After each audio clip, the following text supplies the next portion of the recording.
Hello, everybody. Hey, y'all. I am not Pastor Troy. I am Connie Jenkins. Pastor Troy is actually off on his spirit hunt, guys. He's there. Him and Ben and a couple of their other friends, they are out in the, Canada's wilderness somewhere trying to shoot them a bear. So that's really fun. We'll be looking for pictures and hopefully any Facebook Lives that Pastor Troy can do. But we still have a really awesome Post 24 show today. Before we get started and before I introduce our amazing guest, I want to get the announcements out to y'all so that we can jump right into the conversation. So make sure that if you haven't gone onto ODX, you want to check that pretty regularly because we have uploads almost daily. Lately, we have the How to Hope sermons that Pastor Troy just preached on Sunday. It is amazing. When he talks about hope, especially coming from like how to like grieve well, it's so good. It's always just so powerful. Pastor Troy has this amazing just gift and talent to be able to make these really daunting or intimidating subjects so simple and so easy to understand. So if you haven't seen that sermon or his message from this past Sunday, please go to odx.tv and check it out. This is available for stage 1, meaning that it's free. You don't have to be a partner with us in order to be able to watch it. And remember, that's the same with our worship. The next thing I want to remind everyone about, especially our stage 2 and stage 3 partners, is our ODX weekend that is coming up. It is June. I can't remember. I think it's June 15th. Yes, June 15th. And it's going to be here in Burleson. So if you need to make travel arrangements, please go here to odx.tv. Check out the banner at the very top that says, click here to sign up for ODX weekend. Takes you to a really cool door that you click on and it opens and it takes you to the link and you can see that the Saturday morning of June 15th, we'll be having a food bank. So I know that you've seen so many videos, you've heard so many testimonies, of how the Lord does these amazing things there. Well, if you're coming in from out of town especially, you'll get to be a part of it. We wanted to set this up so that you could be a part of being the hands and feet of King Jesus with us. So that'll be the kickoff. Right after that, we'll be having lunch, and that's going to be catered. And Pastor Troy has really great taste, so the food is going to be really, really good. After that, we're going to have exclusive. We're going to have a Post 24 episode, which will be streamed. But then we're going to go into exclusive recording, exclusive content that will not be streamed. So it's definitely something you're going to want to be in-house to get to witness. Remember that this is only stage 2 and stage 3 partners. So if you're not yet signed up on ODX with us, then please look into doing that, especially if you want to come out and hang out with us for the ODX weekend. And those of you that are partners with us, you know that this is only 150, limited to only 150. We want it to stay intimate and we want to have enough room for everyone. So if you haven't signed up yet and you are a partner with us, please go ahead and get that done on ODX.tv. Oh, and then one more thing. If you go back to on our odx.tv, you'll see the bar here that says recently added. Pastor Troy has a new What Pastors Need to Know episode that's been uploaded. It's not just for pastors. This is just life wisdom that anyone can use, especially someone in leadership. I love going through and watching these and just being reminded of some of the great things, some of the great teachings, some of the great wisdom that Pastor Troy has dropped and just having new revelation on it. So I love that he'll go back and he'll touch on subjects he's already talked about because there's new revelation, there's new wisdom that comes just with living life. So if you haven't checked that out and if you're a partner and you didn't know about this, please, that's why we say check on ODX as regularly as you can because there are new uploads. Okay, now that I've gotten through the ODX announcements, guys, I want to tell y'all that we have Pastor Troy has a new amazing resource called his 24 Prophetic teaching series. If you go to odx.tv and you hit the shop tab, it'll take you directly to our website, our shop website, and you'll see it at the very beginning where it says new products. And it is a study guide focusing on Pastor Troy's 24, so like the prophetic word, the powerful 24 sermon series that he did. We got it all together with new exclusive teachings, new exclusive notes. It has, you can get the study guide, the CD. You can choose to get the CD or DVD, or you can have the study guide and get the digital downloads of the MP3 or MP4, or you can get the whole bundle for $50. Excuse me. That is available right on our odx.tv website. We debuted it or dropped this Sunday, and there's already been like people purchasing it, and so grateful for it. And guys, it's beautiful. If you look at it, it's such a beautiful, beautiful resource. So please check that out. If you haven't seen it yet, all you have to do is go on odx.tv and hit the shop tab, and it's right there for you. And then I want to remind everyone that we are still doing a great work in Mexico. We are still getting funds so that we can bring up the housing for the kiddos that we've rescued, and that their housing will be brought up to the government standards. And honestly, I would say that our standards are even above that. We just have a spirit of excellence. And I love that Pastor Troy and Pastor Leanna are like, look, if we wouldn't put our kiddos, our grandkids in these homes, then we're not going to put these kiddos in a home that we wouldn't put our own kids in. And that's just how the Lord is. So I love that. These are some kiddos that are, I think they're having to be housed in a jail, not because they've done anything wrong, but just because the houses aren't up to standard for the government to be able to move them into them. And so that's what Open Door is doing. That's what we've gone in, and we're like, you know what? We're going to take responsibility for that, and we're going to get this done. So I just want to remind you, if you want to partner with us towards that, you can give $55 or more, and you'll get our Redeeming Your Timeline bundle, which is all about how King Jesus is not just powerful for your present or your future, but also for your past. And it doesn't show it here, but you'll also get the 40 Breakthrough Declarations book, which goes with this series, which it goes with these resources. If you're interested in doing that, please call and give at 877-413-0888. And I want to remind you, if you have any questions about ODX or about the ODX gathering, about the 24 prophetic teachings, you can always call us. You can also email us at support@odx.tv. And you can always go online at odx.tv and read for yourself, including if you want to sign up for odx.tv. You can see the different stages there on the page. Okay, sorry, I was rushing because I really want to get into the conversation with our guest. I'm super excited. We have the amazing and beautiful Pastor Leanna Brewer. She is here with us today. Yay. Yay. Thank you guys for having me. I'm so happy to be here today. We love when you are with us, and I'm so excited you're going to be back tomorrow. Yes, I'll be back. Yes. And we also have the angelic voice of the house, the gorgeous Miss Pastor Pauline. Oh, yes. Thank you, Connie. Yes, and then we have a really, really special guest, y'all. I didn't even know that he was going to be here today, but I'm so excited. He is joining us. It's Brewer. Better known as Rooster or Bee. That's right. The big man. But you have to tell everyone you hi and say hi to your papa and to your dad. Hi, Papa. Hi, Dad. And will you tell everyone, hey, guys, thank y'all for watching? Hey, guys. Thank you for watching. Awesome. So when the other Barrett is the oldest Brewer grandchild. Yes. And so when Troy and Ben are gone, Barrett is the one taking care of me and his mom. So. And doesn't he take care of y'all's animals too? He does. He takes care of the animals. I can't believe how much he's grown up. I know. He's so big. Gosh, I remember when he was like tiny. And now he's like almost as tall as me. I'm like, what is happening? I was coming today and he said, hey, Jaja, can I go with you? I was like, yes, please come with me. So glad you're here. Love it. Yeah, Barrett, thank you for hanging out with us today. Yes, ma'am. It's really just a big pleasure to just hang out with y'all. So Barrett, on the way here this morning, what did you find in your pocket? Like $13 and like guitar money, I think. And why do you have guitar money in your pocket? I don't know. When did you go to Qatar? I don't know.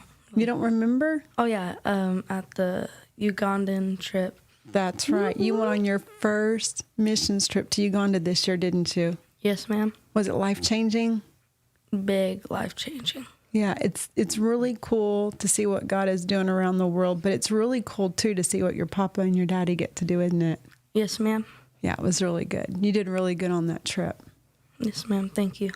Hey, Barrett, really quick, will you just tell us what your favorite part of the Uganda trip was? Just been playing with the kids and everything. It's just a big pleasure. So honestly. sweet. And those are the kiddos, I think you said that he's been on FaceTime with them since he was itty bitty. Yeah, he was like 2 when I first, was able to FaceTime with him. And he would say, Georgia, where are you going? I'm like, I'm going back to Africa. And he was like, oh, I want to go. He's always wanted to go. And so I would FaceTime him when I would be with the little guys that were his age. And so ever since then, all of these years, he's been FaceTiming back and forth a couple of times a year with these kids. And they would always ask me, when are you going to bring him? I was like, I don't know. And he would ask me, when are you going to bring my friends here? And I was like, I don't know. And so this year we were able to make it where he was able to go. We went during his spring break specifically so he could go.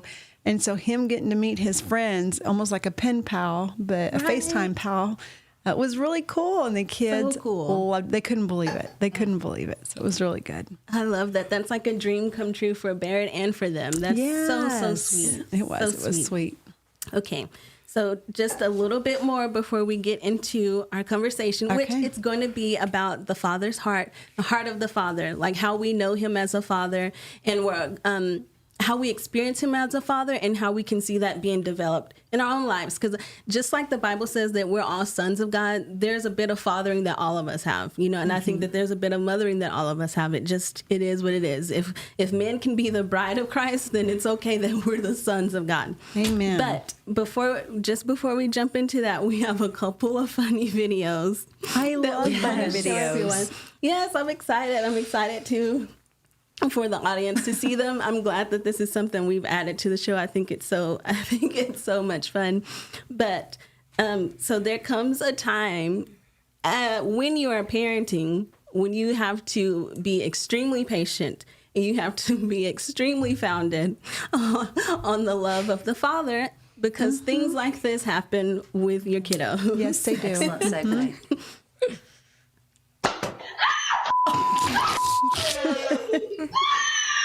It's probably me and Branch. Megan's mom.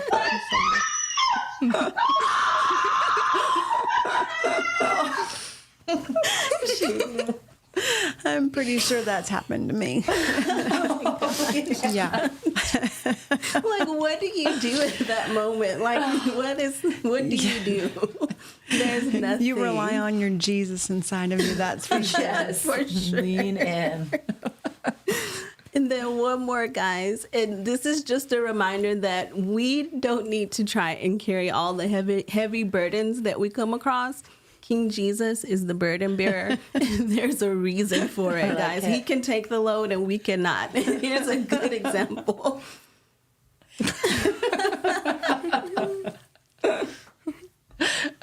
Oh my gosh. Okay, gosh, I could watch these all day. I have a folder that's just dedicated to videos that make me laugh. And so a lot of these are from that.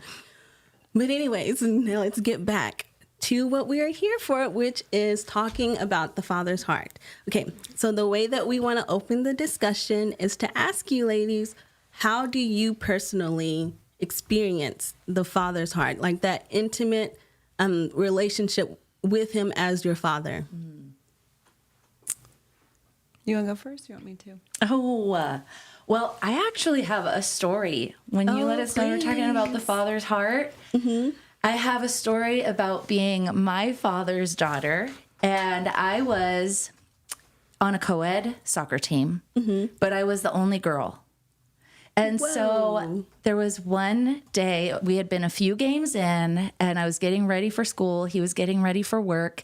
And he shouted to me from the other room, and he said, "Hey, Paul," because he calls me Paul. He says, "Hey, Paul, I will get you anything that you want from Dairy Queen if you will score a goal tonight." And when he said that, yes, the ice cream sounded amazing, but what was even more impactful was that he believed that I could score a goal. It had literally never occurred to me that as the girl on the team, that I could score the goal. And lo and behold, that was all I needed. I remember my brain just opened up, like my perspective completely shifted because my dad believed that I could do it. And that night I scored a goal. And that is who the Father is consistently to me, is showing me that I'm more than what I thought that I was. Wow. And he's still doing that. I mean, I am learning so much about the Father's heart right now in my life as a 42-year-old child of God. He's teaching me so much. And I have a real life scenario right now where I'm just realizing that I've never taken piano seriously because he is revealing to me and unraveling that the reason that is because I didn't believe that I could do it. And he is literally taking me by the hand, and he's equipped me with everything that I need in a miraculous way, Pastor Leanna. And he has made a way. And Connie, I'm telling you, I have taken lessons so many times. And the only missing piece to this equation was that I didn't believe that I could do it. Wow. But the Father is depositing words of life into me for this time and this season within me. And he's just showing me how, and he's even calling to remembrance things that he's already deposited in me. Like, remember when you learned this? And so we're just having the best time sitting down at the keyboard, and he's teaching me. But the thing that he had to do first was change my belief. And so that's who he is to me. Yes, that is amazing. It really is, B. And I can't, but like, I love that now that time when you're at the keyboard or at the piano keys now, that's a time of intimacy with you and the Father. Yes. I love that it's so personal.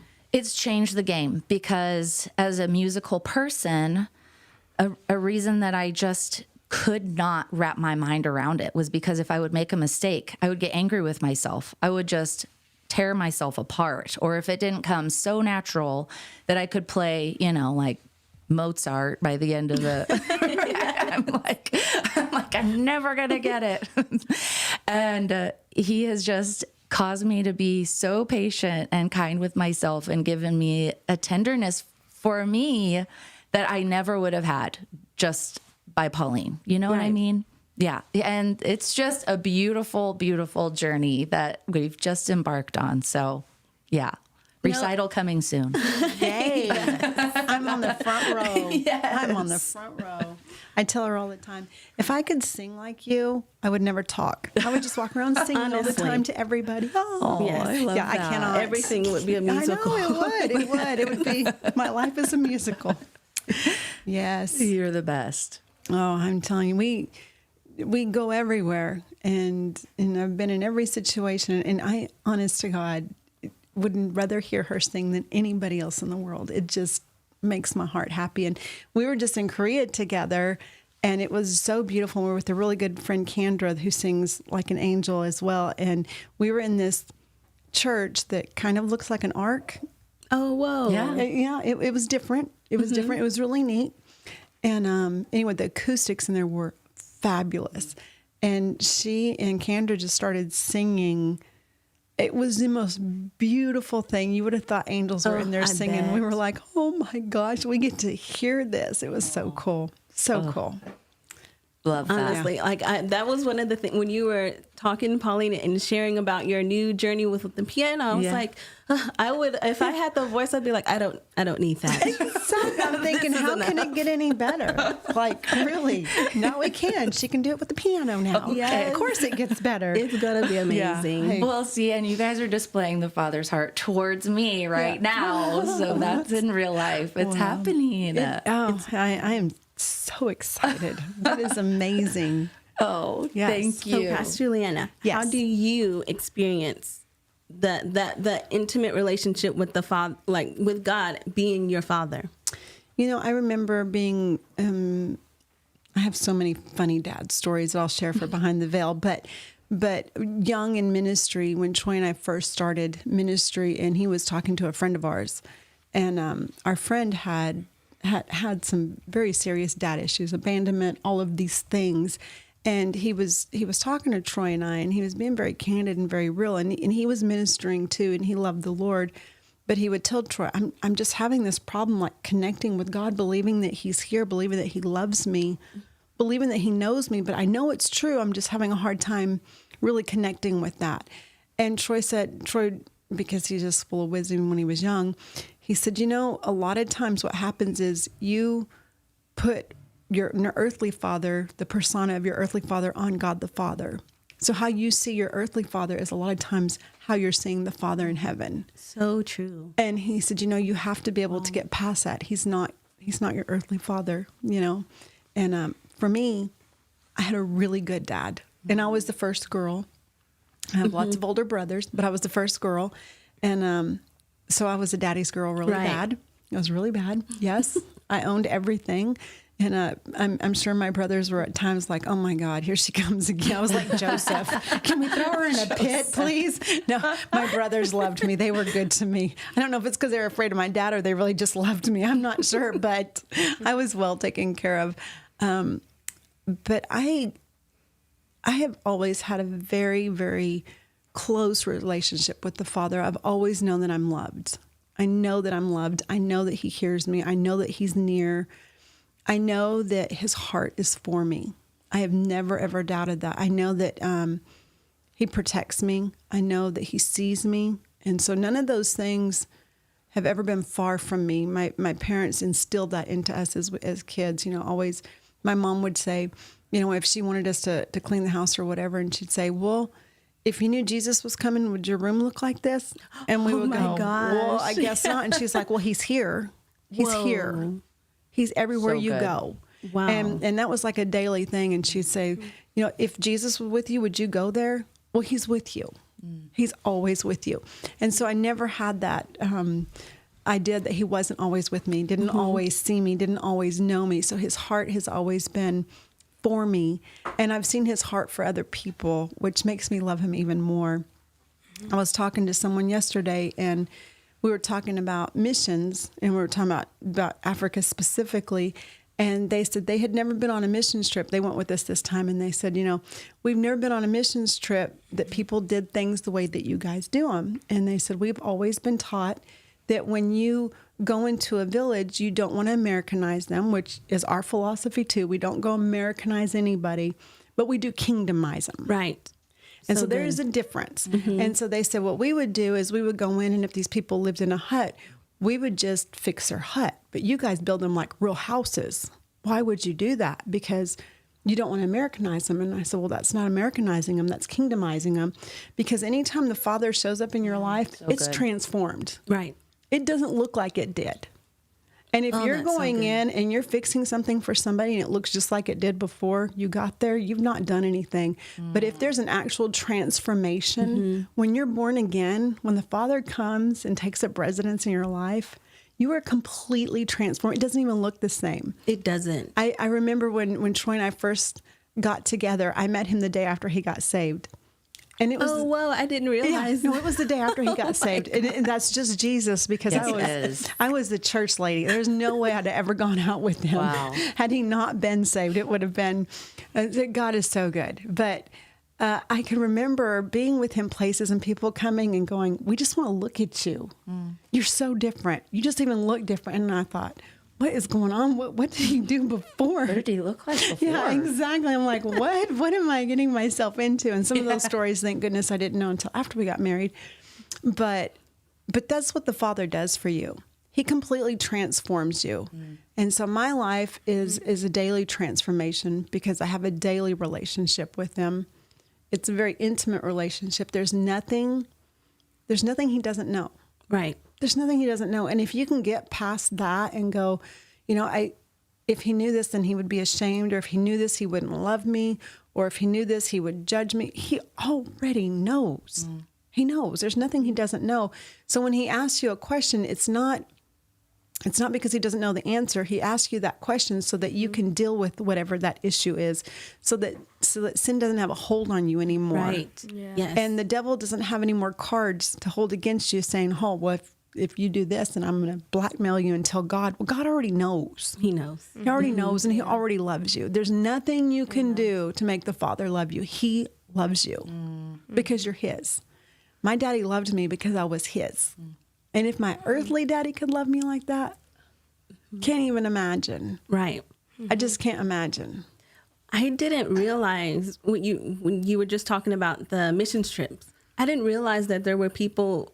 I knew that people thought, okay, I can't Americanize, but I didn't realize that they were like, oh no, I'm just gonna fix their hut. I didn't realize that people were like, oh no, that's good. Get so much pushback from not from people that usually know from me, but it goes with us because they know how we do things.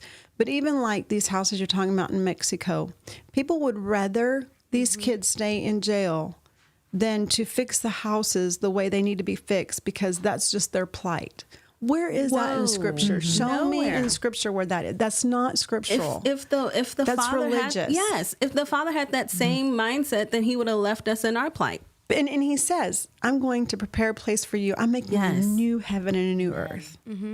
I don't know about you, but I want the new heaven and the new earth. Sure. That's what I want. For sure. And so if you guys want to be stuck here in this place, as good as it gets, that to me is such a religious spirit, and I hate it, and I will combat it the rest of my life. And I've done it through lots of conversations with people from other groups that really come against what we do. They don't like how we do things, which, you know what? You do you, I'll do me. Right. When Yeah. we stand before the Father, let him be the judge of right and wrong. But I am not going, like you said earlier, I am not going to build anything that I would not put my own children in. I am not going to I'm not going to put kids into a situation that I wouldn't have my own grandkids in. If I'm going to build a school, it's going to be a nice school. It's going to have real teachers. It's going to have, they're going to be fed. They're going to be clothed. They're going to be educated. They're going to be protected. All of the things that we say we're going to do, that's because they become our kids. We're the Father's kids. He's a good father.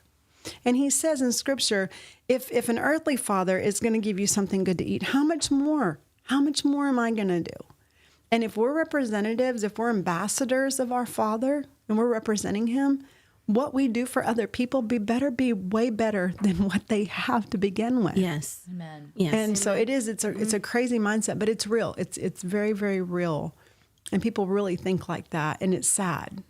I couldn't help but just think about when King Jesus says that I've come that you would have life and that more abundantly. More abundantly. He wasn't like, I'll just slap a Band-Aid on it. Exactly. Granted, sometimes that more life and more abundantly looks like a demo day because he's tearing down that hut so that he can build that house. You do. You have to transform. It's transforming things. It's completely changing the landscape. Everywhere that we've been, it needs to look more like the kingdom. Yes. Than it looked like the world. And so when I look back, it said, goodness and mercy will follow you all the days of your life. Everywhere I look back, I better see goodness and mercy in those places. Sometimes like I'm going through life and I'm like, okay, Father, I know who you are. I know that you're good.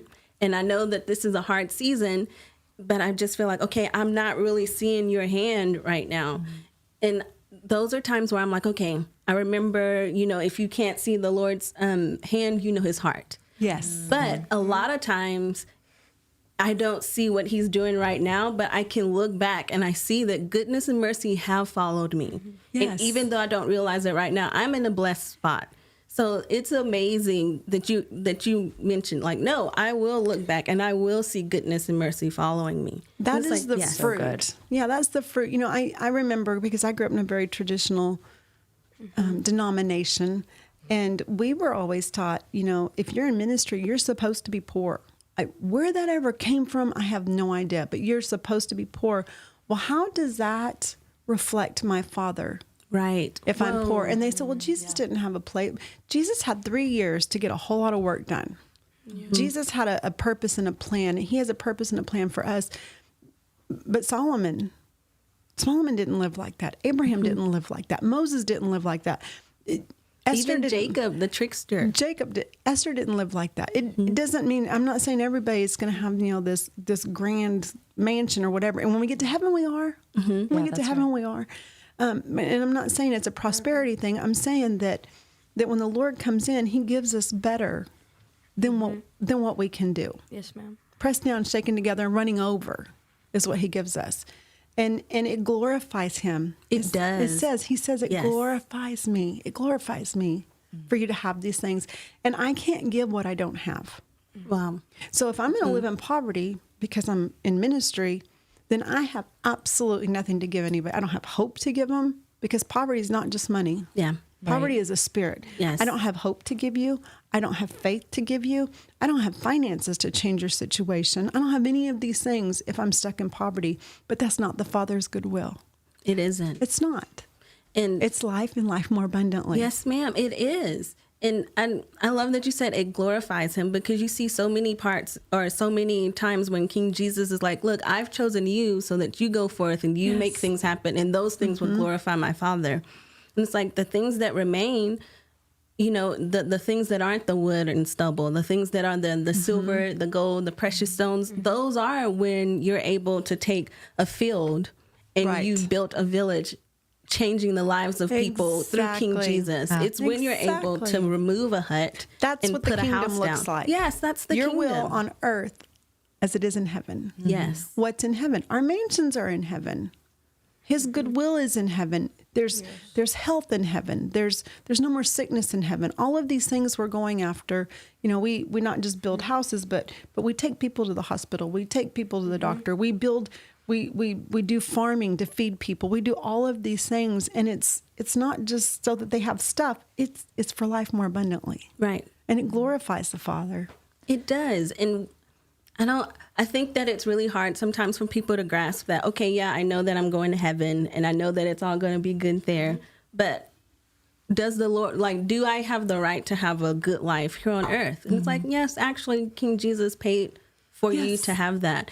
And yes, it's like what you're saying, it's not a prosperity gospel thing. It's like, will you not give him what he paid for? It honors him. It glorifies him. And I've seen, in my own life, when you just steward, for me, a lot of times it's more of a spiritual warfare thing to believe more for the good and for the better than to just be like, oh, okay, well, this is just normal. This is how my family's been. This is how we've done things. This is what works. And it's like, no, a lot of times he'll come to me and he'll be like, do you live according to this kingdom or do you live according to my kingdom? And which one are you going to choose? So good. You choose. You have a heavenly Father that says, you can have anything you want. Ask in my name. You can have it. Does it glorify him for you to have it? Do what you have, does it glorify him? And it also says you can't outgive God.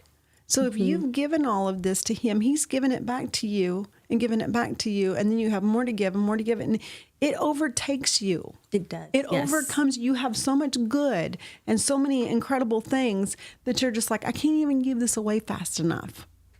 And that's God's goodness. It's always above and beyond. Always above and beyond. Things should look better after you have them than they did before you got them. I know that was another principle that my parents taught us. If you borrow something from somebody, it better go back in better condition than what you got it. And so if you borrowed somebody's car, it went back cleaner and went back full of gas, whatever it is that you borrowed.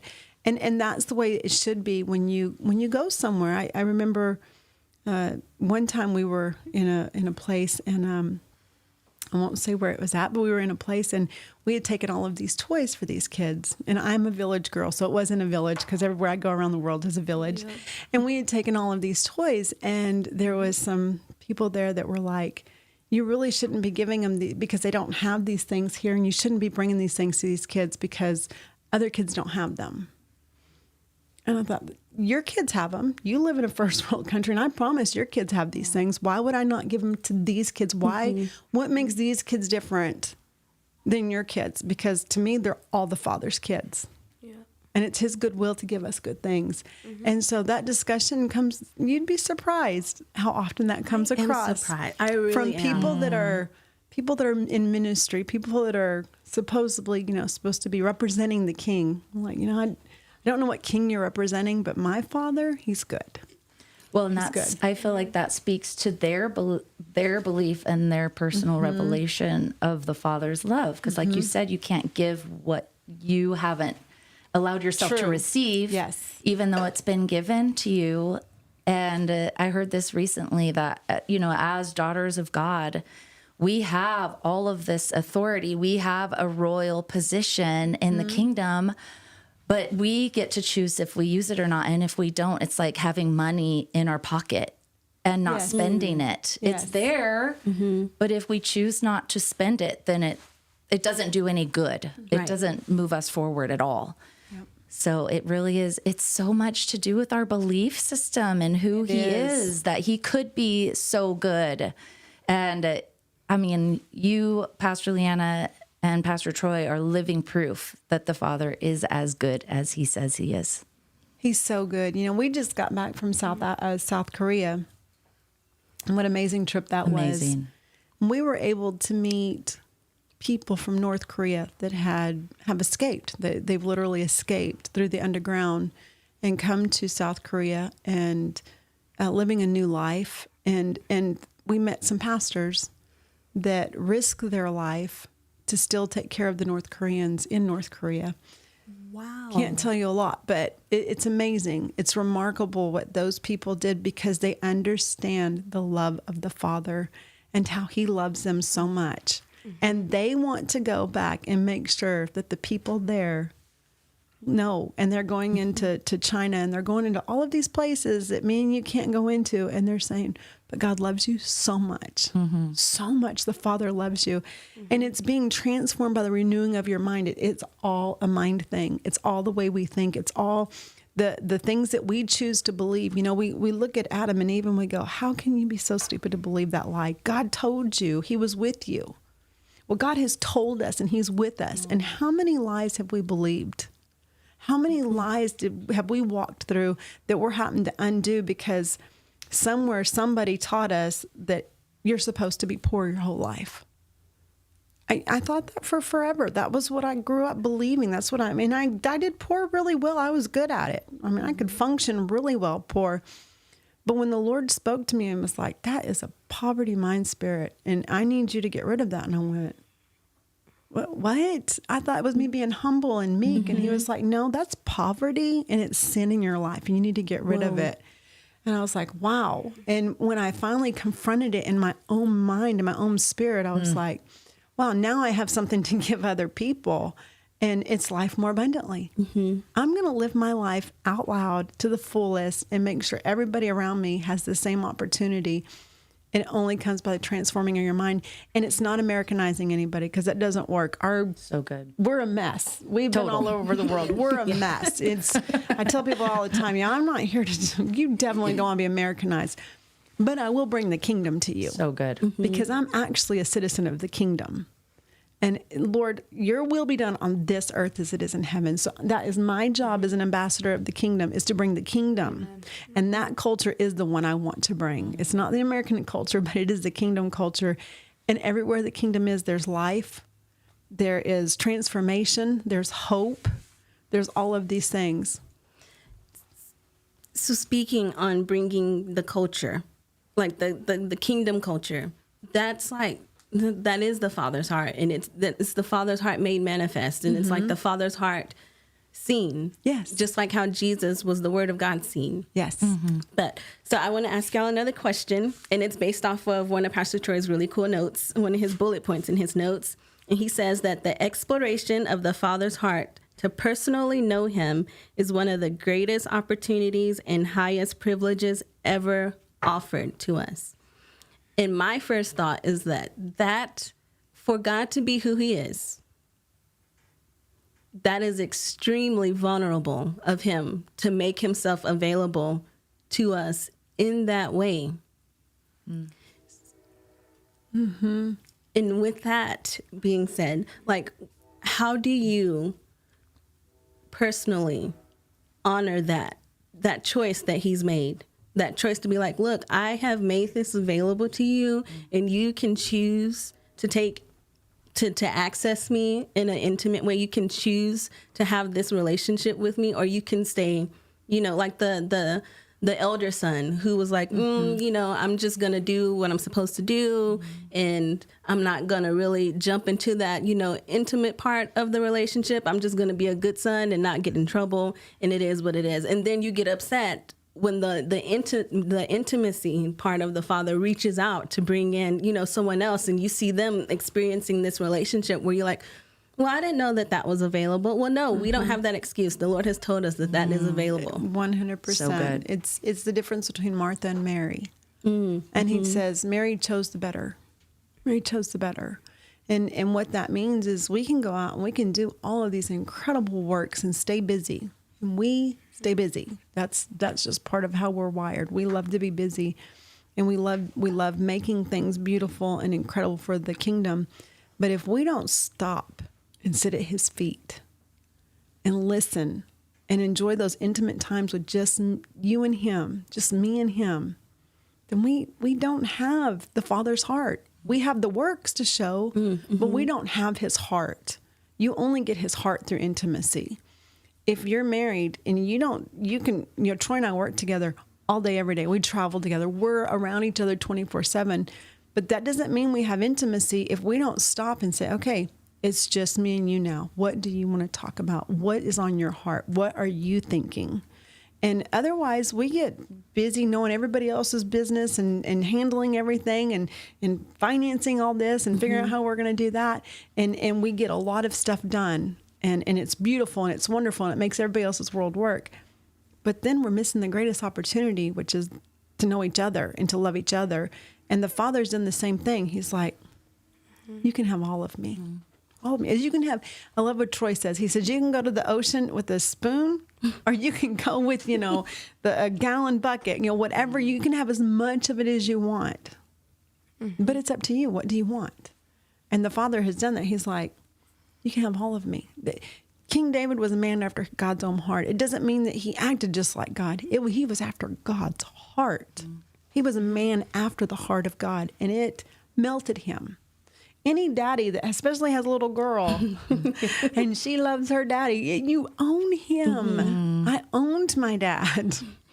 I did. I was like, that poor man would, my mom is amazing, but my dad would be the one to take me shopping. My dad would be the one to take me to those places because I was like, I'm going to get more out of him. So good. I can work him better than I can work. I see my girls do that. They're like, we love Mom. We're going to go with Mom. She's fun. But when they want something, who do they come to? They ain't Mom. Oh, my goodness. I see them talking to their dad, and I'm like, oh, this is going to cost me. I love that. But God the Father's that way. He's like, come to me and ask me. And, so many times people be on the sideline, and like, that's, the older brother, that's not fair. Why did he get that? Because he asked. Because he was willing to ask. Yeah. Don't be mad at them. You had the same opportunity. God has given all of us the same opportunity. If you don't take it, it's on you. Right. Yes, ma'am. I was just thinking about both of those sons and how it takes humility to receive. And it does. It takes so much humility to live needy of the Father and to just go ahead and lay your pride down and say, no, I need help. I need provision. I want this. Yes. I really want this. And to be able to just say, to lay that out, that is actually a very vulnerable position. And I feel like both of those sons, there was an element of one of them who wanted to spend it the way that he wanted to, and the other one who wanted a father to just see all the work that he was doing. And he didn't want to ask for what was there the whole time for him. But yeah, like that Mary and Martha is perfect, who just be at his feet. And I am like, this is challenging to me right now because I want to know the Father in such an intimate way. And I can just feel that there's places in me that need to be needier and be okay being a receiver and allowing that place for him to be everything that he said that he could be to me. And I just feel that so strongly right now.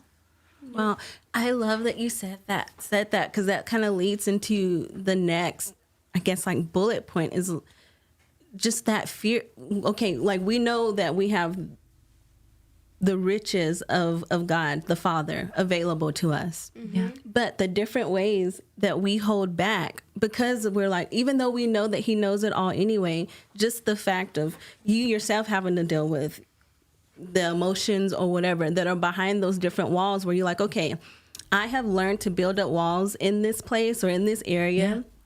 Yeah. And I'm okay not breaking open that, that dam that's holding back those things. Mm-hmm. Father, you know about it anyway. I don't want to have to deal with this. Mm-hmm. But there comes a point where he's like, okay, it's demo day. It's demo day. And it's time for us to break through that wall and go after it. So how do y'all deal? And Pauline, thank you for being so vulnerable about like you going through that now. But like, how do y'all deal with that when it's like, okay, the Father is asking this of me and I'm going to say yes because we have a yes. Mm-hmm. But how do you process it? Like, how are you like, okay, this is happening. Yeah. I didn't want it to happen, but the Lord is good. And so I'm gonna jump in and I'm gonna give it my all in this endeavor, even though it's hard, even though it's painful, even though it's scary, even though it's vulnerable. Well, I can tell right now that what's coming to my heart and mind is that there's a fear of man here for me, because being in your fullness on the earth isn't always popular. I mean, really, like to be everything and be the fullness, and you say, I want a car, and then he gives you a car. It's like, how much of this can I do before people start before it turns on me, and there's jealousy, there's envy, there's all this stuff. What if I lose friends? What if I And that is what I'm looking at right now, because I'm like, oh my goodness, like that amount of fullness is a lot, And I'm not sure the world is ready for this, but it's time to confront that for me. I feel that's awesome. that this is demo day. This is going to be a series of demo days for me. It really is. And I can see he's already been doing that in me. Because it's not time to be quiet. It really isn't. It's not time to live shy. It's not time to live that. I mean, the people who are living in the world, in the earth way, they are not embarrassed about carrying this kind of purse and having this kind of car and I'm saying yes to whatever the Lord has for Pauline. And I do think it's that specific for each and every one of his kids.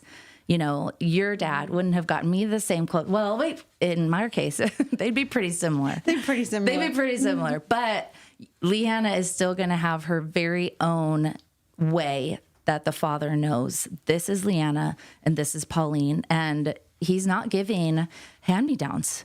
No, he's not. And I love that you say that, because that was one of my biggest hurdles when God started blessing me, because I did poor well. Yeah. I did it well. But when he started blessing me and saying, what do you want? Well, first I was like, I don't know. I don't know what I want. I didn't realize, I didn't dream. I was like, I don't know. And so he started giving me these things that were extremely lavish. And I was like, but what are people going to say? What are people going to think if I have this? They're not going to know that someone else gave this to me. They're going to judge what I have. And they do. And I see it all the time. And so at first, when that first started happening, I started going, I can't, because I don't want people to think this. And then I got to the point where I thought, I don't really care what you think. Right. And so I had to balance that, because I was like, okay, I know where this has come from. And the Lord used somebody to give it to me, but it was from the Lord. Yes. And anything that my daddy gives me, I'm going to wear proud. So good. And every good thing that I have in my life comes from the Father. There is nothing, I can't make enough money to have the things that God has given me. I just can't. God has blessed me so much over and over and over. And the more I give, the more he blesses me. And I'm like, Lord, this is crazy. but he finally had to break that off of me. And that was a hard demo day of my whole mindset of going, okay, it's okay for me to have nice things. It's okay. It's okay. And it's okay if people don't understand. That's their lack. That's not my lack. I have to be a good steward of everything that God's trusted me with. And I'm going to be a good steward of all of these good things. But so for me, I'm past that part. Now it's in different parts of being vulnerable with the Lord and going, okay, God, now I'm dealing with this. And so I had a really good friend she passed away many, many years ago. But I remember when we were first in ministry and we would sit next to each other we literally both had closets for offices and it was across from each other. Mine was the broom closet and hers was the storage closet. But we would sit across and I heard her talking to her son one day who was an early teenager, and it was over school stuff. And she was going to have to go to school and confront it. And she was a mama bear. And you didn't mess with her kids. I would be afraid of her if I was the teachers or principal or whoever she had to go deal with. And I heard her talking to her son and she goes, I'm listening to everything you're saying. And if it's true, I'm going to go up there and I'm going to fight this. But you better not make me look stupid. I better not find something else out when I get up there. And I heard her say that and I thought, that's really real. And so my struggle was, Lord, I'll do anything, but I don't want to look stupid. I don't want to look. And so I had to start confronting myself in that, going, well, what if you do look stupid? Are you still going to do it? Are you still going to walk out what he's called you to walk out, even if you look stupid in that situation?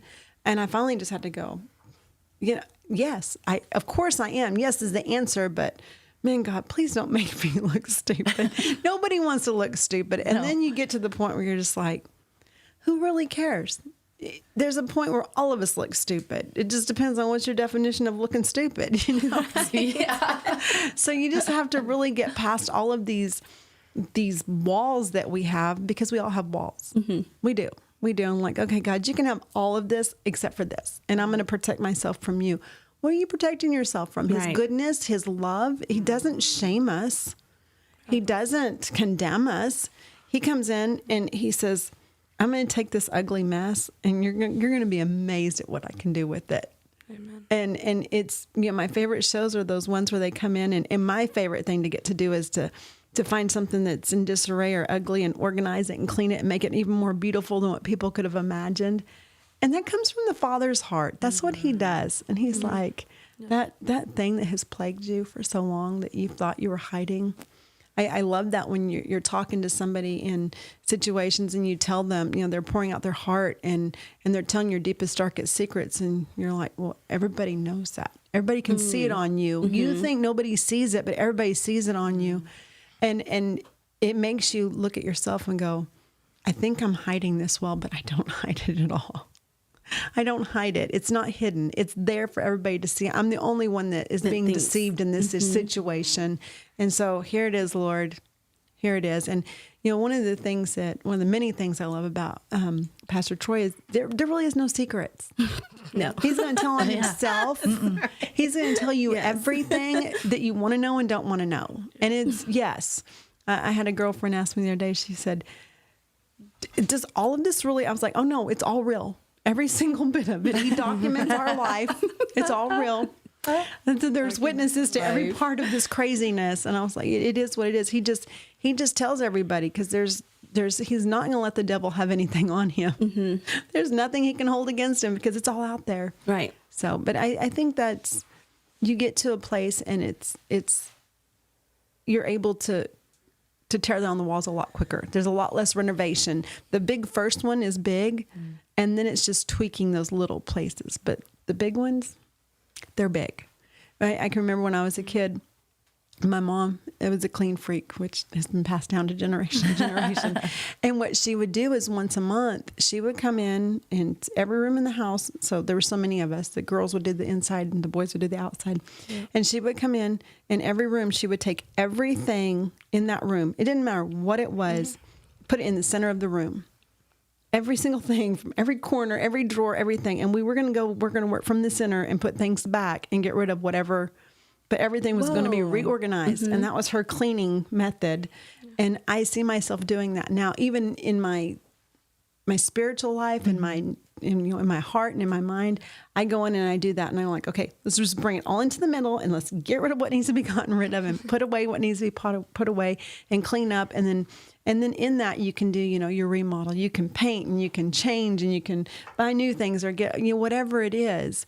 But she would make us do that. And that was such a good, because I'm so visual, that was a good visual for me to be able to look back on and go, okay, there's things that I need to pull into the middle here and start sorting through. That's so smart. And I'm not putting the junk back. The junk is gone. No more room for junk. Because there were so many of us, we didn't have a lot of room for junk. And so it would make us sort those things and deal with them. There was no not dealing with things. So I keep thinking about Corrie ten Boom and her book, The Hiding Place, because both of y'all said things that remind. I know, I love that book. Yes. But both of y'all mentioned things that make me think of different parts of the book. So there was a moment where we were talking about how kind of like, okay, so the Lord would bring you to like those walls and whatnot at the proper time. Mm-hmm. And there's a beautiful story that Corrie shares about when she was a little girl, and I think she was at school and she heard about the S word. Mm-hmm. And her dad, she was walking with her dad and he had a briefcase. They were getting on a train.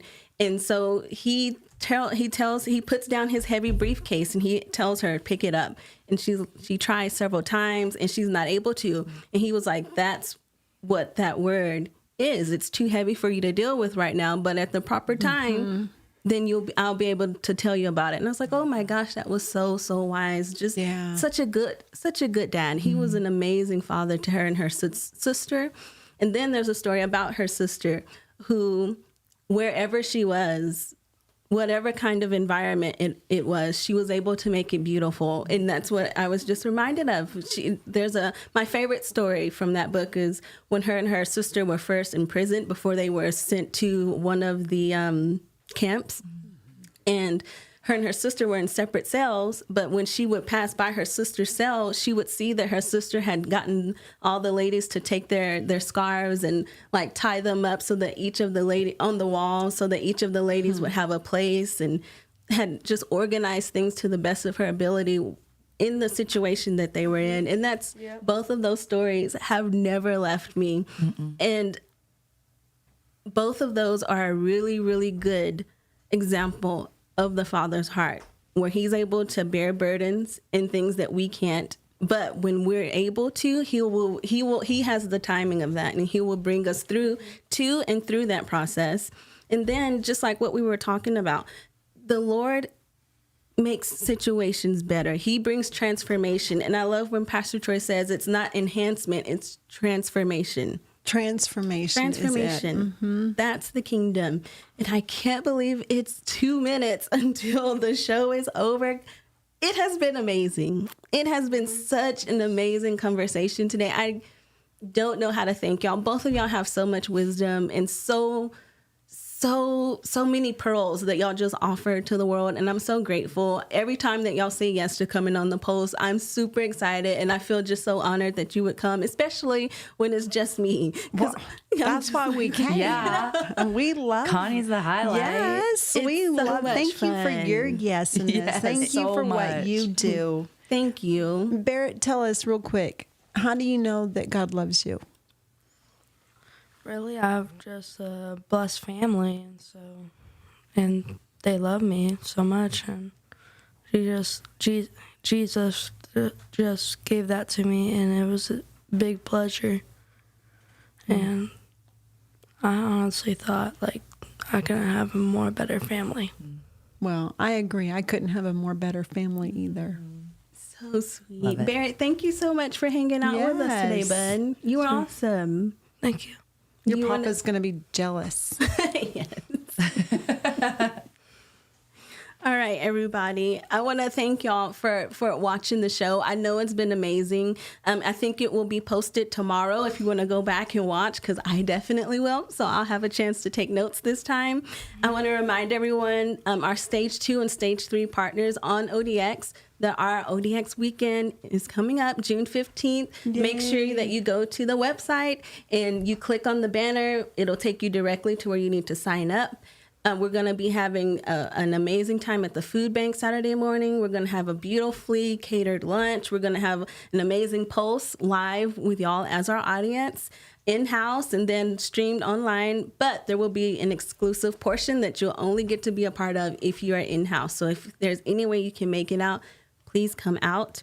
I want to remind everyone that Pastor Troy has a brand new 24 prophetic teaching that's available.